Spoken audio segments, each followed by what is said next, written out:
Ladies and gentlemen, welcome to the 2001 U.S. Open Table Tennis Championships Men's Semifinals. Now let's welcome our athletes and officials.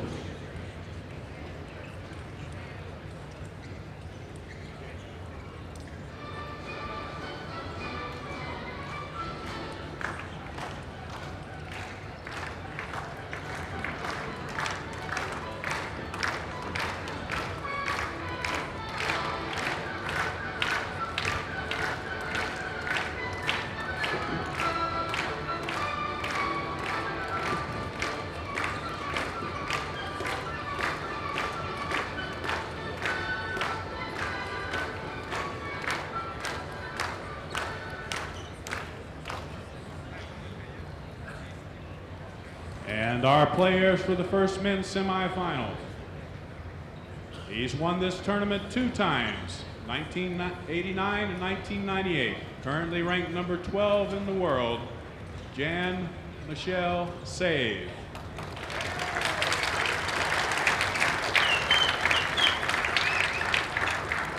His opponent from China, ranked number 5 in the world, Guozheng. And to announce our officials, our referee, Ali Salam. Officials for the match. Assistant umpire from Canada, Delano Lafayette. From Japan, umpire Kiko Shibata. Please begin.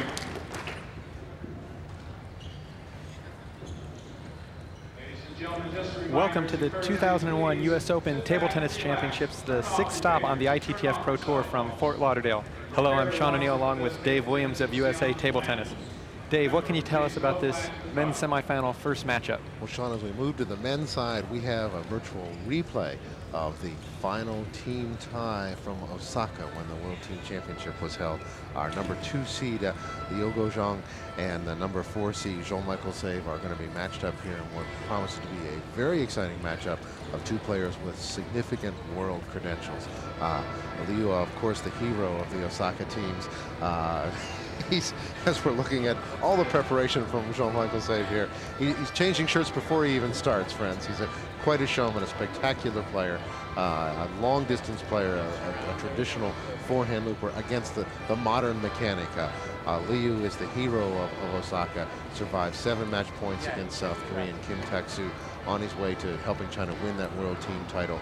He is a thoroughly modern player, the next generation along with Wang Liqin, all business, all efficient, and he's going to be against a man who will be from barrier to barrier trying to reach his 3rd U.S. Open final.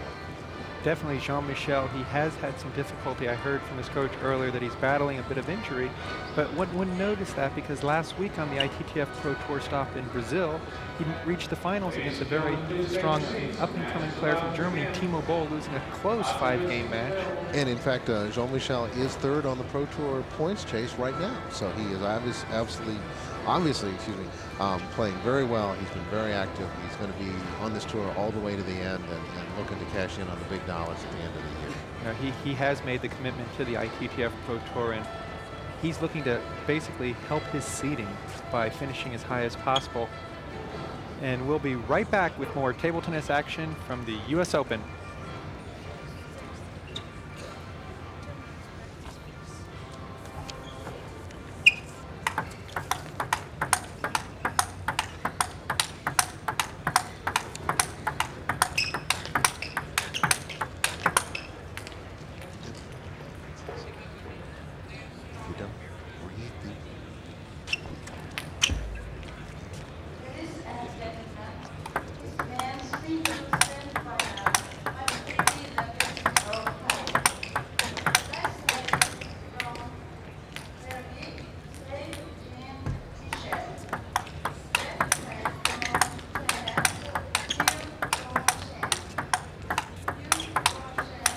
We're back with more of the men's semifinal action here in Fort Lauderdale, Florida. Let's look at the players. And we have 2 very impressive athletes here in the black jersey from China, Guozheng, Again, the hero of the worlds in Osaka, a tremendous modern technician, a heavy ball striker, a player who becomes more and more impressive as the point proceeds. Jean-Michel Saive on the other side in his distinctive yellow jersey, a Belgian star, a different kind of player, Sean. He is a one-wing looper. He is a scrambler. He will be all over the arena, and his job will be to try to contain this technically strong and heartfelt approach that the Guozheng always brings to the table. Jean-Michel is definitely going to have to deal with the power play. We've seen some of the other Chinese men players in the past have strong forehands, but you haven't seen a player with a strong forehand-backhand combination. And clearly, after Osaka, where he was able to help save China's men's title hopes with dealing with 7 match points against him, he's been pretty much their main force on international tour so far. Well, and if we talk about the world in general in table tennis, you have a situation where there is a generation of Chinese stars, Kong Lingwei, for example. These are younger players even behind them, Wang Liqin and Liu Guozheng, and Jean-Michel Saive has been here for all of it. He was the 1989 winner of the U.S. Open. Yeah, actually, I remember playing in that tournament myself, taking him out in the doubles event, but only to see him come by and win the men's singles to really kind of announce his presence. The U.S. Open has had that feature from Jean-Philippe Gatien of France to Waldner of Sweden to Appelgren, where you're going to make a statement, do it at the U.S. Open in the summertime, and then get ready for the upcoming European season, which starts in September. His goal will be to stay in this match and try to find some way to beat this excellent Chinese player.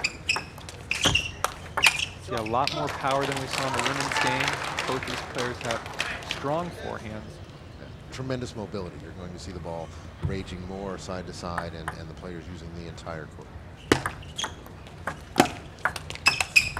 One thing I'm a little surprised to see, I haven't noticed it in many of the recent matches, is Jean-Michel, his ready position is so far off the court, basically just saying, I'm going to get a forehand in the play.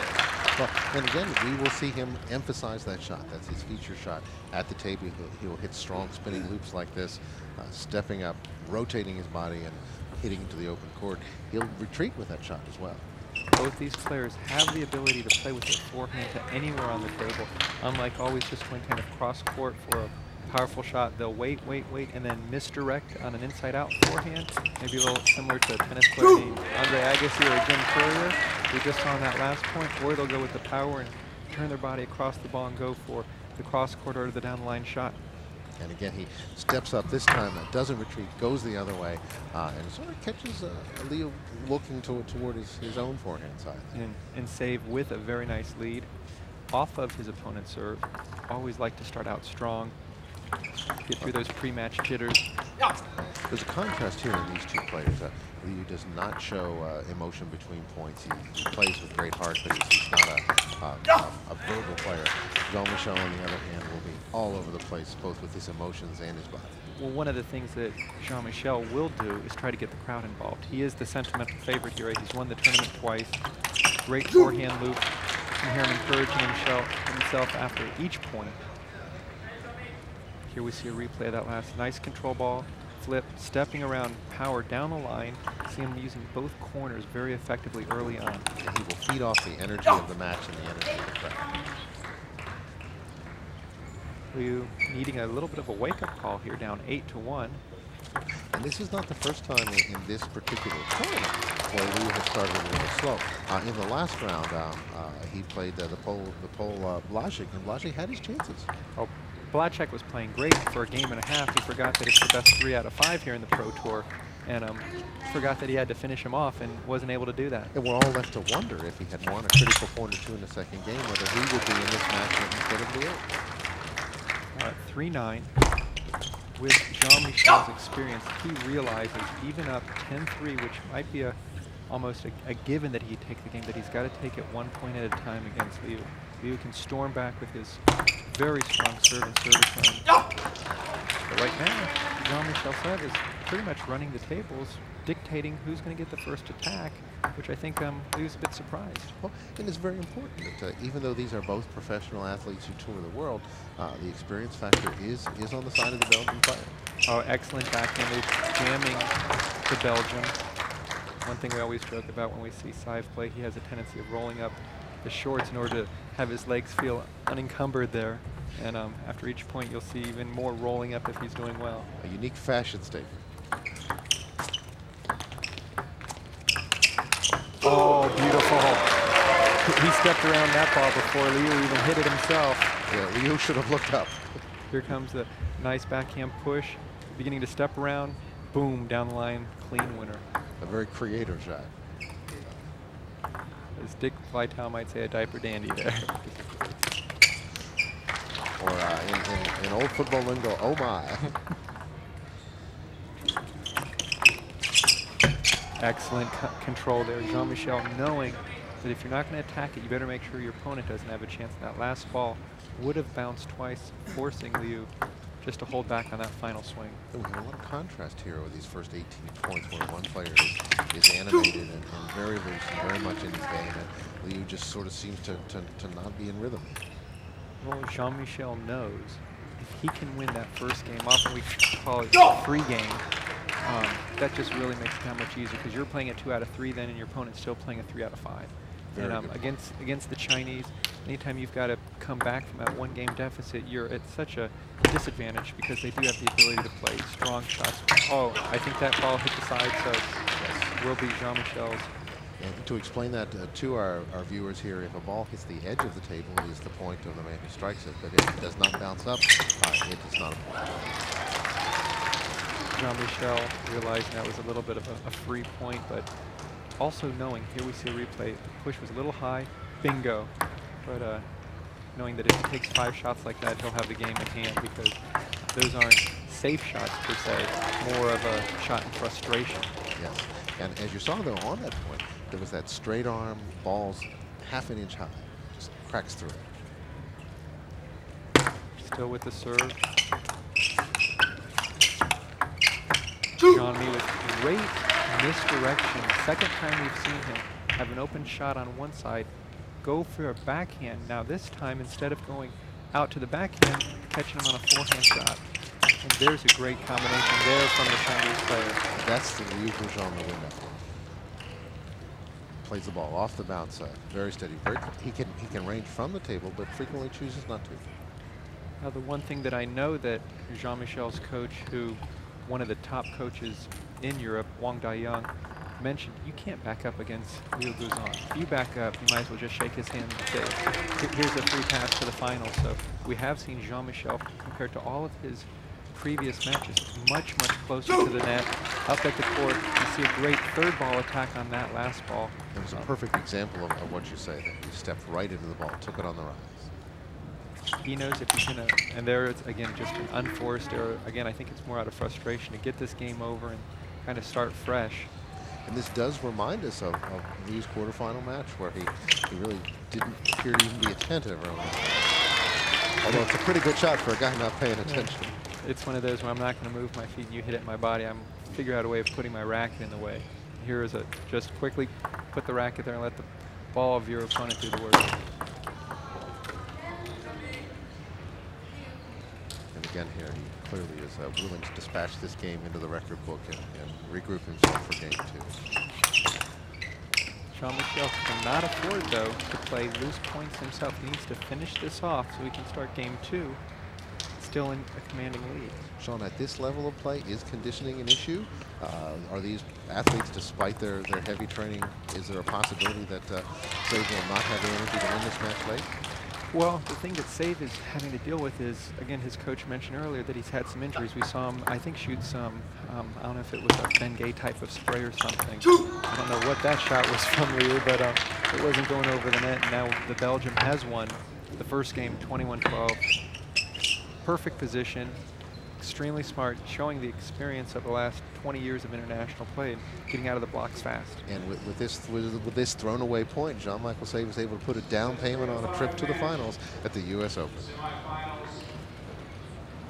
Here we have Wang Daiyang giving some post-game advice to Jean-Michel Saive of Belgium, letting him know, keep it up, keep doing the same thing. And this is a Chinese coach, is it not? And we'll be right back with more championship table tennis action right after this.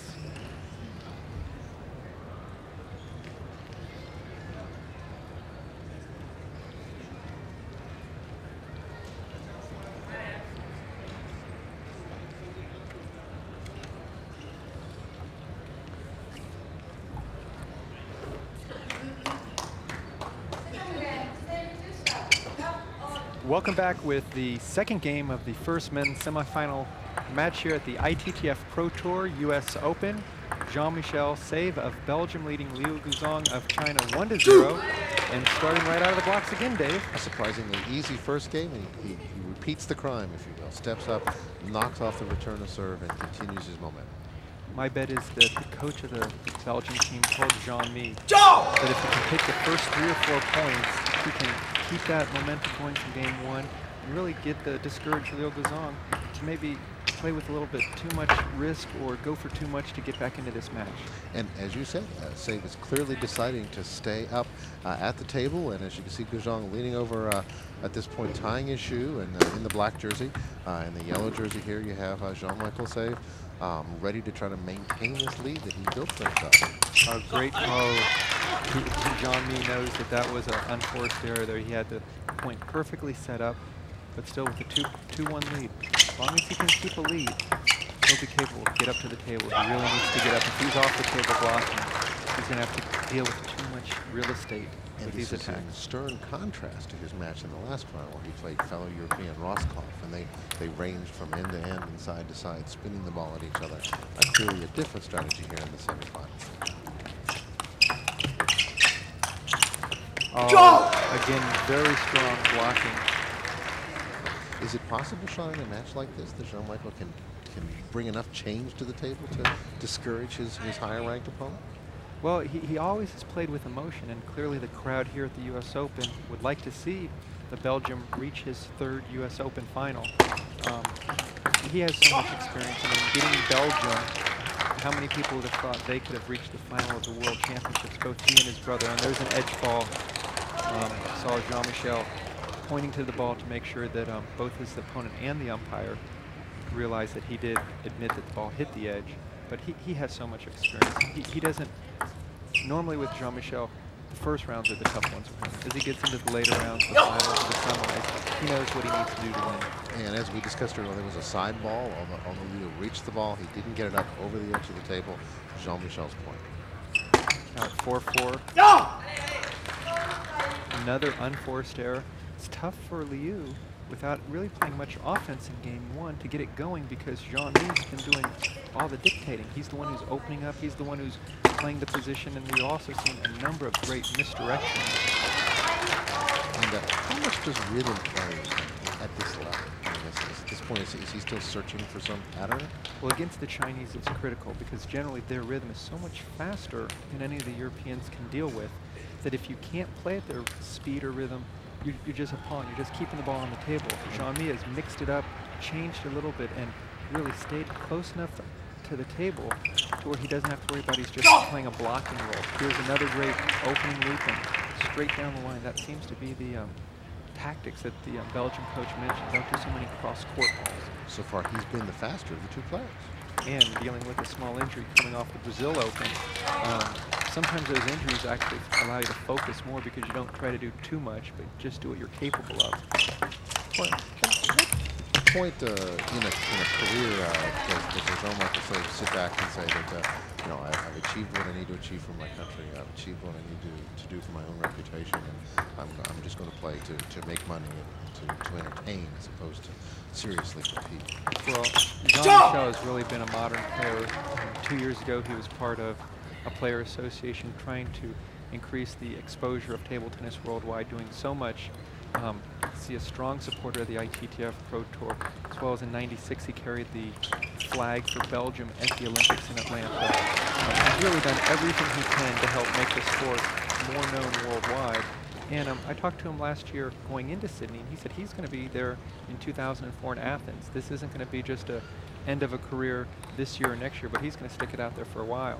Well, Sean, maybe we see a little change here as well. We saw in the last replay that Liu made several very short pushes, slowed the pace down, and then attacked himself, and he's done it again here off the serve. So it could be that the ship is righted here, and we're going to see the real Liu Guozheng. Yeah, Jean-Michel has gone into a little bit more of a passive role. You see him going for too risky of a shot there. He gave up the attack, which forced him to have to go for so much. Here we see a replay. He pushed the ball, nice backhand opening, that smash would have only landed maybe 15% of the time. And again, now he's getting kind of his lunch handed to him with some strong attacks while he's backpedaling. And I mean, again, the first point, whoever attacks first has such an advantage, and we saw that in the first game in the first half of the second game. Well, one thing for sure, we should never doubt the resolve on Liu Guozheng. If he's done something over the last 6 months that sticks in everyone's mind, it is his ability to win in the clutch and to play his best when it matters most. We've seen the Chinese players do so well against their European and other Asian opponents, but I always wondered how strong they had to play to actually reach the Chinese team. I mean, playing in the Chinese nationals or being called on to represent them in the World Championships, I mean, their depth is just amazing. Well, there are two parts to this. One, of course, is his technical ability to strike them all well, but there's this mental edge that says, I'm a successful athlete and I will perform to my best. Going through the situations that Liu went through in Osaka at the World Championships, he just has so much confidence that the game is never over, regardless of the player. And again, as you said earlier, this is a rematch of the men's team, 2 finalist countries, and Jean-Mi being really the candle for Belgium over the last 15 years. I'm sure he'd like to change and turn the tables on Liu and the victory that China took over Belgium.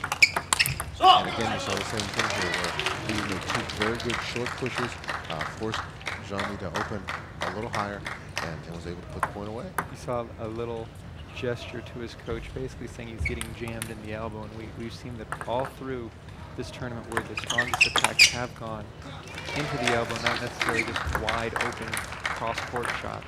And we should mention for our viewing audience here, Sean, that coaching is not allowed. An exchange between the coach and the player during a game, between games, is fine. Jean-Mi may gesture to his coach to let him know where he is, but there can't be a reciprocal gesture, or the official will issue a yellow card. And some of the better coaches do have hand signals, and whether they're scratching their forehead to tell the player to serve short, or maybe grabbing a shoulder like a third base coach, they do find ways of making sure their players have all the advantages as they get closer to the end of the game. And in international table tennis, we expect a lot of the officials in the game as you watch this replay. There is no doubt that we expect them to watch service rules, to watch the light touches of the ball, and watch the coaches at the same time. Right. We only give them about 9 things to look at, and that's one of the reasons why the players will help out with edge balls when the ball's traveling as fast as it does, because often you're looking at 4 or 5 other things.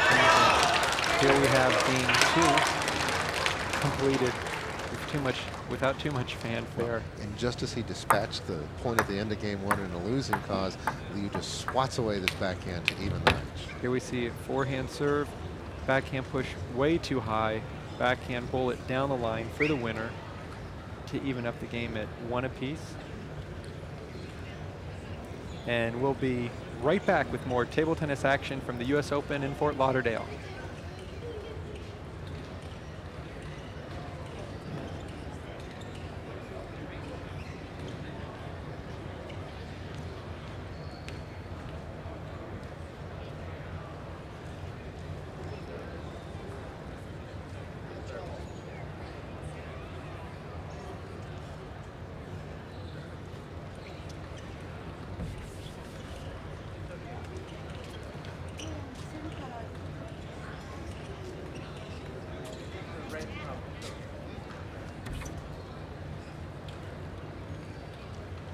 Welcome back. US Open, men's single semifinal, first one.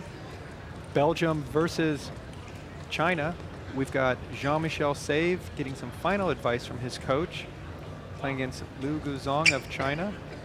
And Sean, 2 lopsided games here just so quickly.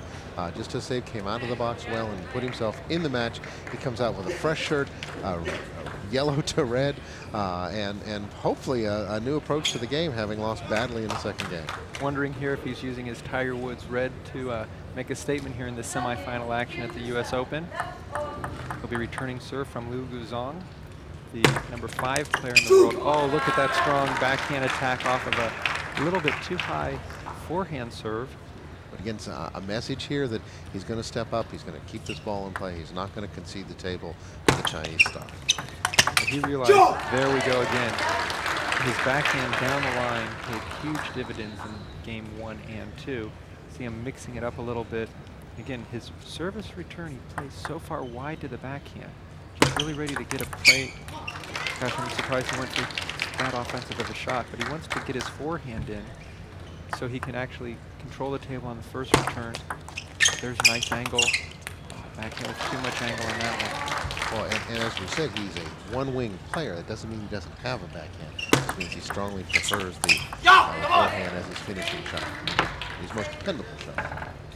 3-2 lead, excellent start for the Belgium. This is a mini break of serve. To get more than 2 points against your opponent gives you the chance to be up 6-4 or 7-3 when you're done. Yeah, always the roll, good serve. I think there's a little missed contact by Liu of China. You can hear it up here. Anytime you can take 3 points on your serve, you've done your job. On your opponents, you can squeeze a 3 in there. You're going to have the lead to be at a 6-4 or a 12-8. So If you watch this again, off the push, the straight arm kill, very heavy ball contact by Liu. yeah, he doesn't mince words. I mean, when he swings at it, he's swinging to win the point. And he's not grazing the ball, which was perhaps the 70s and 80s style of top spinning. He instead makes heavy contact, compresses that 40-millimeter ball, and rockets it back to his opponent. Jean-Mi does play with a little bit more. You see there, nice forehand loop there. A little bit more spin. And it looks nice in around the rounds because it's safer, but it just doesn't have that penetration as Liu's first loop. And we see this replay here. Nice spin, but Liu's able to track it down, loop it up again.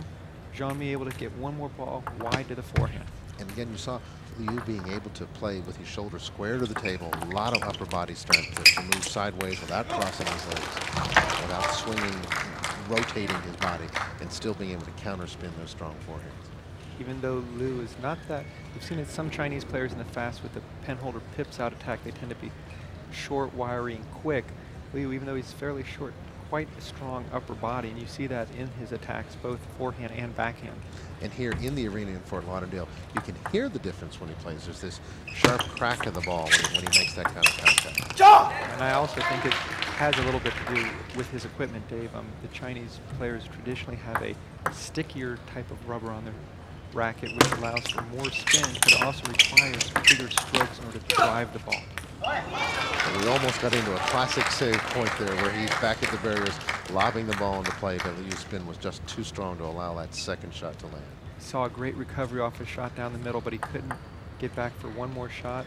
6-all game. Oh, look at that. That was beautiful. And again, what he has to do to pick that ball up off the rise, keep his opponent from owning the table. One thing that we teach junior players is when a ball comes off the end of the table, you must attack. If you play safe and just put it over, your opponent's going to be the first one to take a swing. And the higher the level of play, the more likely that is to be true.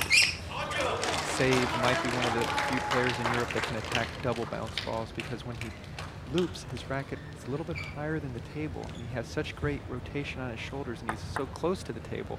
He'll pick up balls that often bounce twice. Oh, another great play out to the forehand, but now he's back. He's back. Oh, great. Another misdirection. Oh, and he That's the fortunate shot. gets the edge ball to, here we go. Nice backhand lob. He steps around, smart move. Again, another misdirection. And had that ball hit, he would have still been in big control. There is a special relationship between Wang Dayong, his coach, and Jean-Michel Saive. Clearly, they have a big idea as to how they want to approach this match.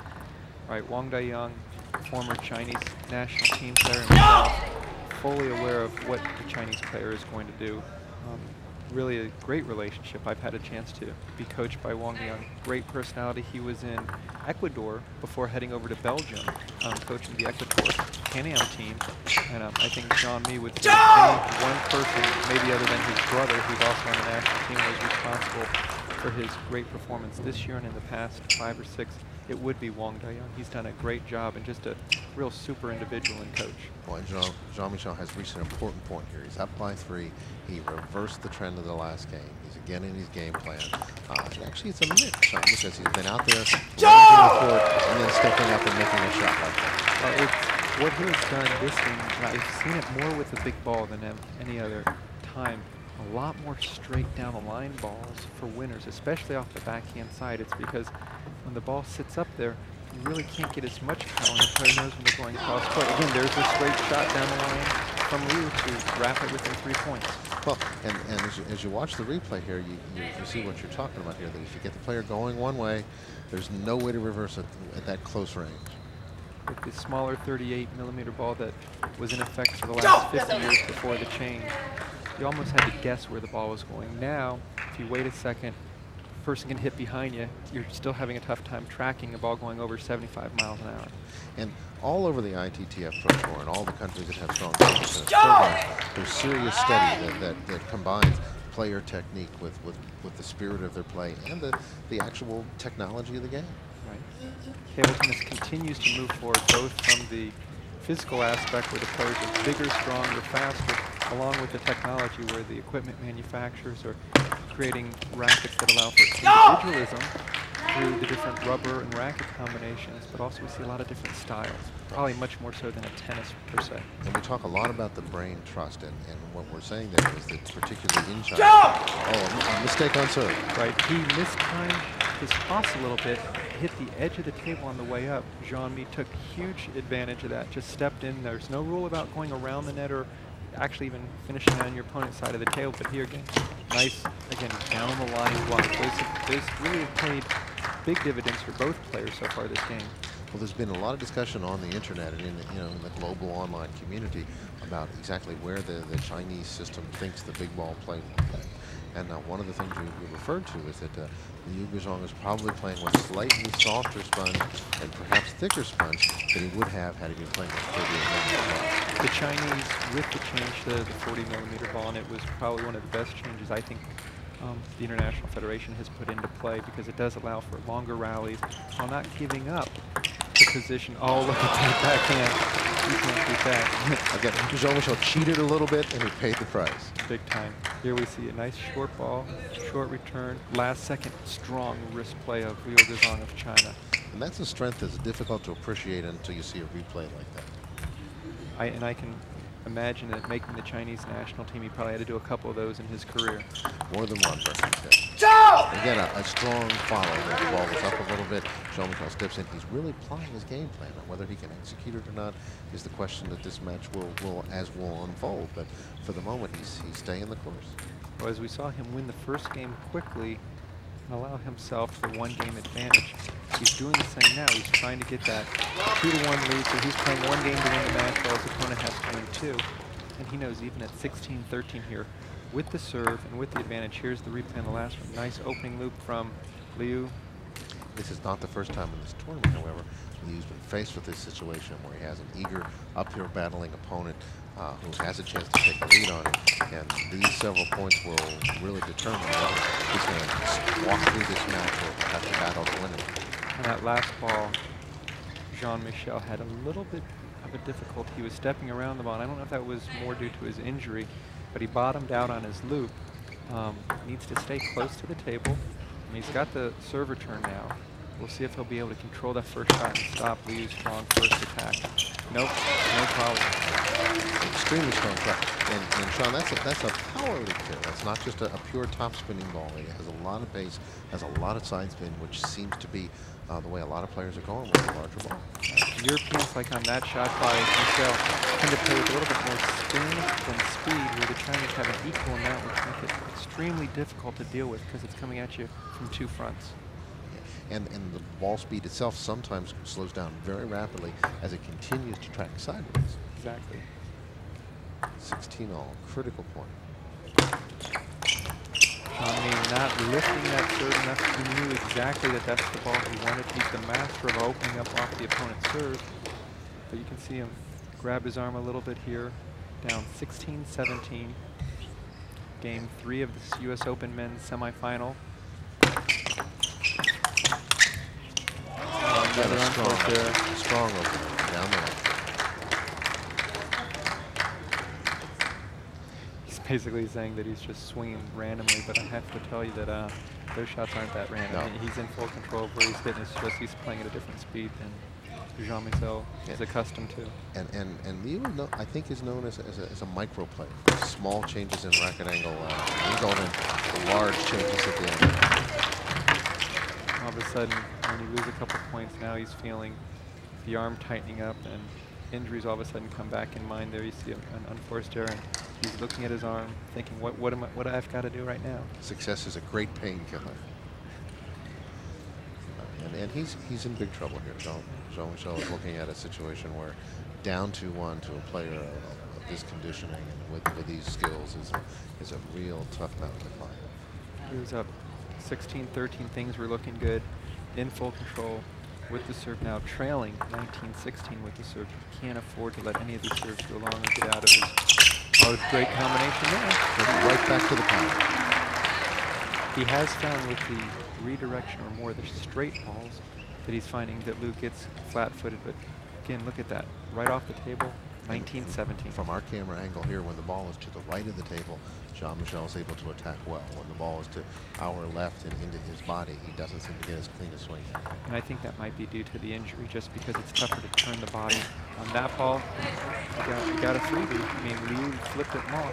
But as you said, again, when he turned his body, his elbow was high, the rotation wasn't there. He was fortunate that it didn't. So 19-18. I would say that the score is almost even because he does have the serve. You really need to be able to control and win 3 out of your serve.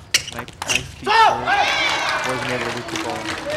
He's basically saying to himself, I'm not looping with my forearm enough. The elbow might be a little bit slow, or the bicep or tricep doesn't seem to be firing as fast as it needs to be. And at this point, oftentimes players will go to a heavy nose spin, a ball that looks like it's heavily spun, hoping to get a slightly higher return and attack. There we go, there's a good spin. Out to the forehand. Oh, he had an open court. Couldn't convert. And now down 2 games to 1. We'll definitely have an uphill battle. And if we go to the replay, we'll watch how wide the push is, but it doesn't matter because Liu's there. Big step across, too much spin for Jean-Michel. Can't be playing a backhand over on the forehand side. Trailing now 2 games to 1. Stay with us. We'll be right back with more table tennis action right after these messages.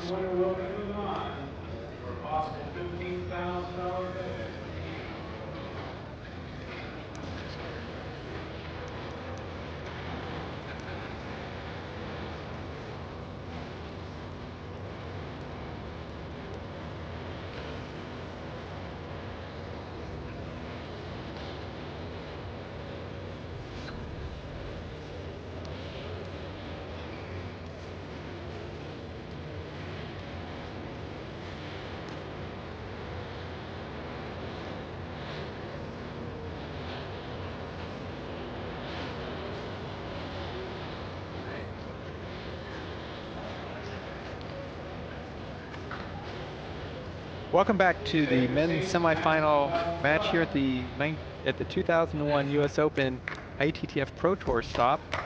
Sean, you've been to lots of 2001 Pro Tours, just can't keep track of them. A critical phase here for Jean-Michel Saive. He's going to come back to the finals of the U.S. Open. He's got to start strong in his game. He's got to derail the Chinese Express and go back to that strategy that he and his coach Wang Duyang clearly began the match with. I watched them during the break, and we have Jean-Michel again in the red shirt against Liu Guozheng of China in the black. You see Jean-Michel grabbing his arm during that coach's break.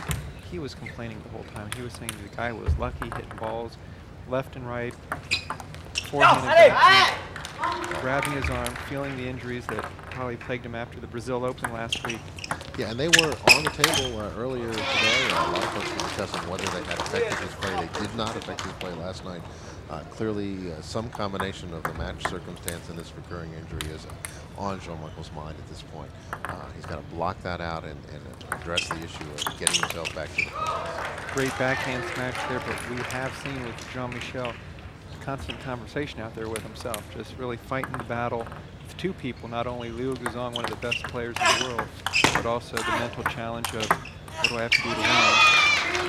And again, a typical save point at that point. He's ranging from the table. He's driving the ball well, and all of a sudden, Guozheng just snaps it back, gets it too wide, puts the ball back into his body, even though he's a full 10 feet from the table.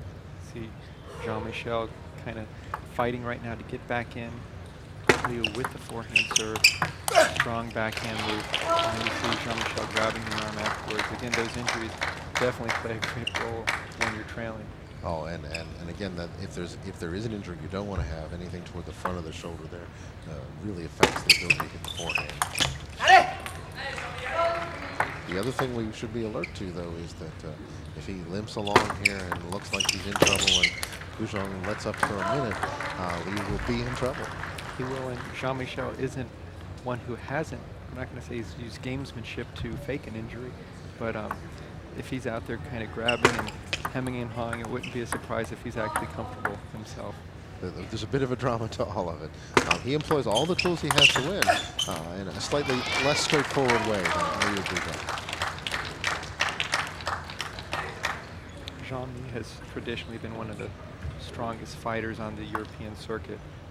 One never to give up regardless of the score, and his results this year have been a prime example. And to a degree, he needs to get into a situation here where the crowd is involved, where there's a string of impressive points, and that raises the level of his game. If they just go back and forth like this to the end, he doesn't have the mental edge at that point because he has nothing to feed them. We did see in game one where he dictated the points and got the first loop in. Liu Guozheng, probably not really sure what Jean-Michel was going to come out with, but was willing just to kind of stay at bay and wait and see. Found out if he did that, that wasn't going to work. He had to put some offense of his own on the table. And you saw in that replay a very strong leap from right off of his hip. The ball was in his body, but he was able to slightly delay the point of contact and hit a clean. There's a flail at a ball before even getting his feet in position, just turning the shoulders and trying to make contact. Is there a downside to creativity that says that just as you can create impressive shots, there are some you'll throw away because you're not a disciplined player at some times? Well, Jean-Mi, I think dealing with the potential set of injuries, and right now I thought it was more a leg injury, but he seems to be grabbing his arm. I think more of it is a physical where he's just not moving. The ball is being jammed into him, and Liu Guozheng, one of the best players in the world. If you can't play at your maximum speed, you're going to have a tough time playing at his. Yeah, because his clock does run fast. He's using if we're talking computer terms, he'd be using one of the faster Pentium or Athlon chips to speed his shots over the net. Well, it's interesting for a person who's not a follower of the ITTF Pro Tour. If you were to watch Guozheng and practice in a line of pros, he would not be the one you would expect to do the dominant play. Right, now he doesn't have the traditional Chinese penholder grip or build that you'd see of the other guys on the national team, but he's definitely shown his effectiveness, especially as the go-to guy at the last World Championships. And you know, it is to the advantage of the Chinese national effort that they have this talent pool to draw from. And when a young man has come forward like this and been able to assert himself and participate in the ITTF Pro Tour the way he has, he's already proven something when he gets to it. Absolutely. He's done a tremendous job in a relatively short amount of time. We see him now with a 1-point lead, up 9-8. And the big ball has been something that he's been able to take advantage of. His power and finesse at the same time. And there's been a lot of discussion, again, in the online community that those three Chinese players who are the larger swingers, like Ma Lin, Wang Liqin, and Liu Guozheng, have been the ones that have really asserted themselves and changed the 40mm play. We see here, this is Wang's point. Here we go. Another great loop. You want to go to the backhand side of the opponent. That's a mistake if you go to the forehand because you give your opponent a chance to get back. Oh, great rally. Classic Jean-Michel. Here we have from the backcourt, 15, 20 feet off the table, Liu with powerful forehands. Again, taking his time. Jean-Mi saying, what do I have to do to win a point here? And from our vantage point, there are tremendous sideways motion on the ball. 3 and 4 feet from side to side. Both players taking a little extra few seconds to regroup after that point. And they have a little latitude there. They must continue play in fairly short order, but it's a couple of seconds there they can take to collect their breaths. Now, as you see, though, at a 5-point change, the players can go to their towels, leave the table. They're not allowed to do that in between those 5-point intervals. Right. And this set of serves for the Belgian player will dictate who wins the match, or at least to allow him to stay in the match, because trailing 8-12, if he doesn't take 3 or 4, I don't see him coming back from a huge lead of Liu Guozheng. There he is. Opened with the first loop. Liu had no problem blocking it back and came back with a little powerful shot of his own. And that is not just a passive block, unlike we saw in the women's semifinals where the player is stationary, simply deflecting the ball. These are powerful strokes against powerful strokes. Yeah, I would almost call it a power block, where when the ball's there, the person just goes right through it as if they were taking offensive shot themselves. Perfectly suited for the conditions under which they play. Here's Jean-Michel getting the first point off of his serve, but he needs a lot more, a lot quicker. And he seems to be able to occasionally catch Liu, anticipating the forehand and getting him down the line to that side. Now he goes to the other side. And even on that forehand misdirect, had that ball go on the table, as we see here in the replay, Jean-Mi's completely out of the point. He's touching the ball, almost thinking, okay, well, if I don't win the point, I have nothing to give left. So here's his chance to win 3 on his serve and keep himself competitive. Oh, that was a short push. Liu had no problem going over the tabletop to deliver that topspin loop. He covered probably 6 to 7 feet from his position behind the table to reach forward, flip that ball over the net. Last second, you see the racket right over the tabletop. Normally, if you make a double bounce ball, the person will have to play a safe shot. Liu said, no way, going for the big loop. And he actually had his foot, a full foot and a half inside, under the table. As he made that stretch. There's the power and the placement and the grimace to follow. This match is slipping away from Jean-Michel Saive, as you see in the replay. He's less mobile now than his opponent. Oh, look at that. Still a great shot, though. That was about the possible. First opening up, and there we see it again, but the chance of that making only once again. It is tradition among the world's top players that if a match is not possible to win, you may see an occasional exhibition point to simply entertain the crowd. Or at least to acknowledge who was the better player during the day. Jean-Mi must be thinking he had his chances in the third game, up 15-13. And for the second time in this tournament, one of the European stars was in a position to beat Liu Guozheng and wasn't able to walk through that door. Here we see, Dave, exactly what you were talking about. Liu was willing to let him play a longer point, but not to have any chance of winning it. And Jean-Michel does a little housekeeping in the corner there of our ITTF Pro Tour arena. Yeah, this is one shot you would not be able to do in your basement, as he gets jammed into the barriers. And a number of our sponsors' logos go tumbling to the ground. And at 11-19, a severe uphill battle here, especially dealing with the strengths of Liu Guozheng, who is eager to get China into the Pro Tour finals. He played, or I guess this is his first tournament in a while on the Pro Tour. It is indeed, and I think that the issue for him here clearly is that he's expected to create this result. His major anticipated competition has already been eliminated from the tournament. We will not see Chiang Peng-Wang in the next semifinal. So Guozheng realizes that this is a very important couple of points to put himself in a position to be the 2001 U.S. Open champion on the ITTF Pro Tour. And the prize money won't hurt either. No, not insignificant. The men play for $15,000 for the winner of the men's singles, and the loser today gets $4,000, and the winner will get $7,500 guaranteed. Here we see another point, Jean-Michel already acknowledging who the better player was for the day. But I look for Liu to, after 2 or 3 shots in, that ball's going to go wide, and we have our first finalist at the 2001 U.S. Open Championship. And the #2 seed in the U.S. Open is going to advance to the finals with a chance to add some 220 ITTF Pro Tour points to his total. Here we have the last point. Just a straight serve to basically say, you were too good today, Liu. Maybe next time at the Korean Open in September on the Pro Tour stop. Because we've reached the very middle of the Pro Tour season. This is the 6th stop. There are 6 tournaments after this that will eventually give away about $1.25 million. There's acknowledgement for a well hard-fought match, and Liu Guozheng in a 3-1 after dropping the first game, will advance to the men's final.